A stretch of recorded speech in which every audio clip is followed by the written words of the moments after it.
Here we go again. Time to rejoin René in Normandy for chapter 9 of René and Me. René and Me by George East. Read by Eugene Fraser. April the 1st. We awake to find La Pouce has become a winter wonderland. Last year it snowed in late February, but the area has not seen la neige at this time of year in living memory, which is a long time. The locals are bound to blame the common agricultural policy. Responding to the drama of the situation, my wife has already begun preparations for a soup run, and the fridge is empty except for René's beer and some pâté she says is too rich for her animals' delicate digestive systems. Frankly, I'm more concerned about my early potato crop. Before we set out to explore the terrain, I suggest a visit to the bar Ghislaine for a warming tot of calva in the company of the Jolly Boys Club. As we arrive, Ghislaine waves through the window, then scowls at one of the senior members who is using the open-air toilet next to the shop entrance.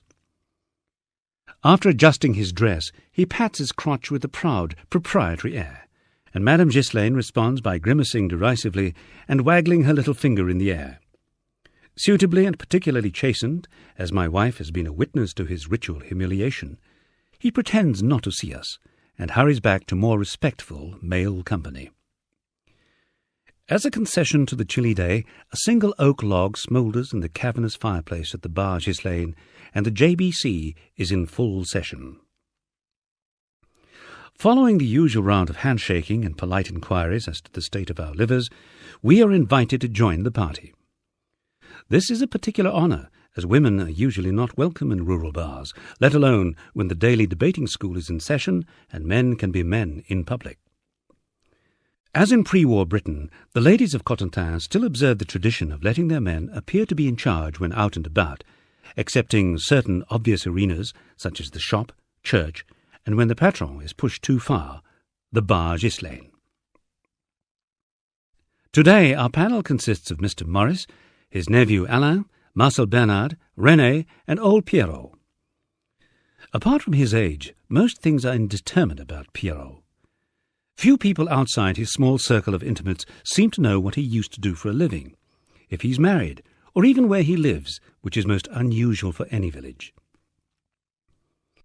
It is said locally that he's reached his great age by subsisting entirely on his own secret recipe calva, and in some quarters it is even claimed that he was on nodding terms with William the Conqueror. Even allowing for the legendary properties of homebrew calvados, I cannot believe this to be true. The main subject for today's debating circle, we learn, is fuel. I call for a round of pasties from Madame Ghislaine as our entry fee and listen in keenly. The two opposing camps divide into a preference for oak, which is harder to find but burns well and slowly, and beech for its warmth and aroma. There's also some discussion on the comparative merits of open fireplaces and wood-burning stoves, and a rumour to be spread that a newcomer from Cherbourg has bought a house outside the village and is having electric heating put in. He is either very rich or very stupid, as everyone knows that wood is free. Especially, I reflect silently, if it comes from someone else's land. We have lost several small trees from the copse this year, but our estate manager has told me that this is a necessary culling exercise to let the others breathe. As the discussion heats up, René ushers me to another table to announce that he's at last located a perfect stove for the mill cottage. It's the property of a friend in a distant hamlet, and they've just concluded a deal at a very good price. The poêle is very old and impressive, and is thought to have been looted from a local manor house immediately after the Revolution. The price will be a mere 1,000 new francs, which is but a fraction of the cost of a new reproduction model. And I will be buying history, as well as completely effective and free heating for the rest of our days in Cotentin. To celebrate, I order another round of drinks and return to the club table, to find the conversation has moved on to my crushing defeat at the fishing tournament. The general consensus is that as the English are so inept at cooking fish, it's hardly surprising that they are so bad at catching them. It's later on the same afternoon, and Ghislaine having evicted us for enjoying ourselves, I've been invited to make my first visit to the house of Mr. Maurice. It's a particular honour to be allowed into any Norman's home, and especially so as a foreigner. As he made his proposal, Mr. Maurice also whispered something about allowing me to look inside his wardrobe and try the contents. Even in my current condition, I am still alert enough to realize he is not inviting me to ease his collection of winter tights on, and I have heard all about his special collection of calva exotique. Mr. Maurice's nephew Alain is to be the only other guest, as the surviving members of the Jolly Boys Club have rather pointedly not been invited to join us. My wife has returned to Le Pouce to tend her flock, and René has buzzed unsteadily off aboard his mobilette to make arrangements for the collection of the stove. Although the idea of an afternoon digestif in pleasant company seems innocent enough, I can't help feeling that there may be some sort of hidden agenda behind the invitation to share the secrets of the wardrobe. Like most people in the region, Mr. Maurice rents his house, which is located at the bottom of a winding dirt track on the outskirts of the village. It stands in a cluster of ramshackle old buildings, flanked by the usual mountain of firewood and a collection of rusting car bodies, recalling a variety of classic Citroën and Renault designs. A handful of consumptive-looking chickens scratch determinedly in the dirt yard, while a three-legged dog investigates the remains of a long-dead cat. Inside, the one large room serves as bedroom, bathroom, kitchen, and sitting area, and is dressed throughout in an interesting mixture of fixtures and fittings. A stack of World War II American ammunition boxes provide the main seating arrangements, and the chemical toilet is within comfortable range of the giant fireplace. An oaken table, for which any London antique dealer would kill, takes centre stage, and bears the remains of 100 forgotten meals. As if distancing itself from its squalid environment, a magnificent 18th-century solid walnut wardrobe, obviously the wardrobe, stands aloof in the furthest corner, and is undoubtedly worth more than the house and the land it stands on. As Alain settles at the oak table, I follow Mr. Maurice to the corner, and respectfully accept his invitation to open the doors of the grand armoire. Within, I see that the tales of Mr. Maurice's life work have not been exaggerated. On rough shelving made from more ammunition boxes are crammed hundreds of bottles, flasks, and sealed jars. They contain, according to the villagers, the fruits of our host's labours for more than half a century. Each holds a different vintage of calva, and each has its own distinctive flavouring. A true artist, Mr. Maurice has allowed only his imagination to limit the range of fruit, vegetables, and flowers marinating peacefully over the decades.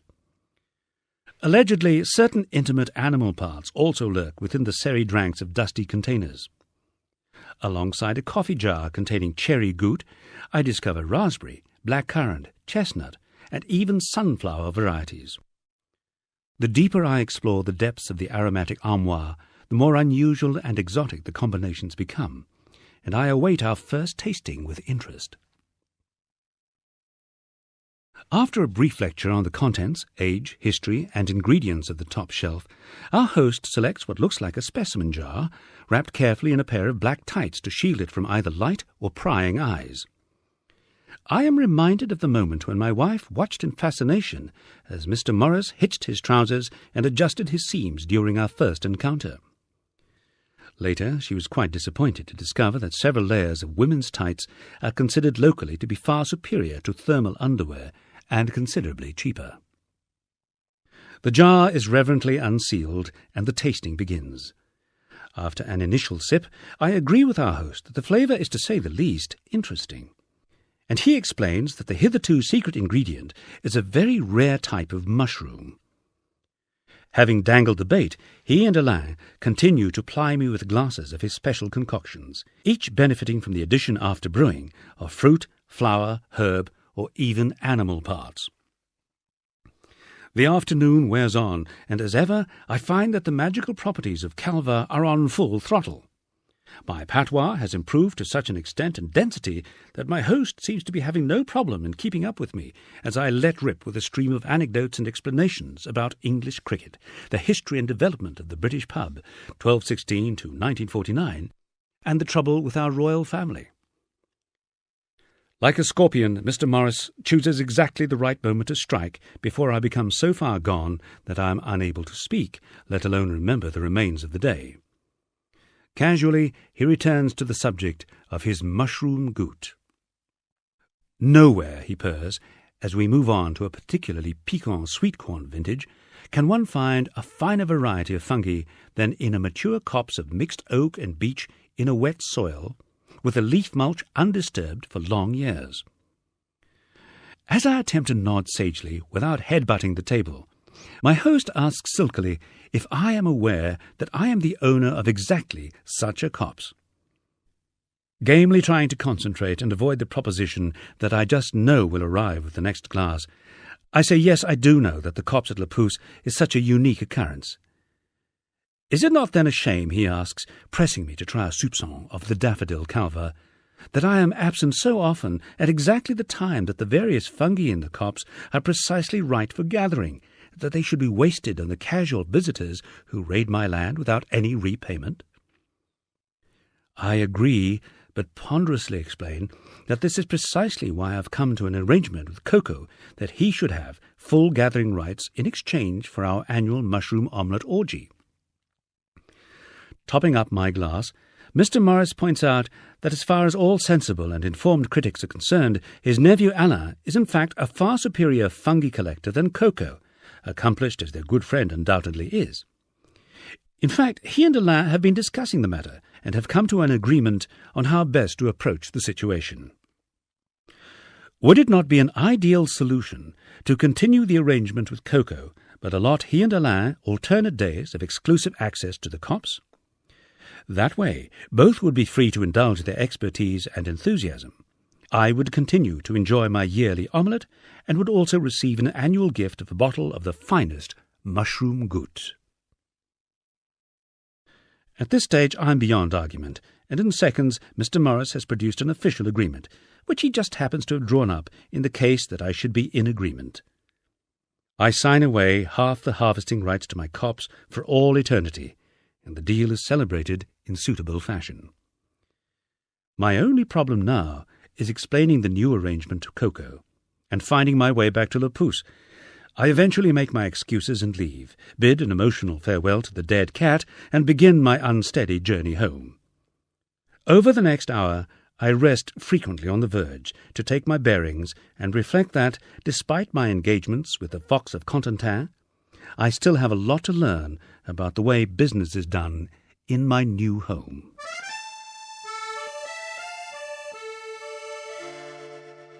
Well, I hope you enjoyed that chapter of René Me, and that you'll join us again for the next one. See you soon.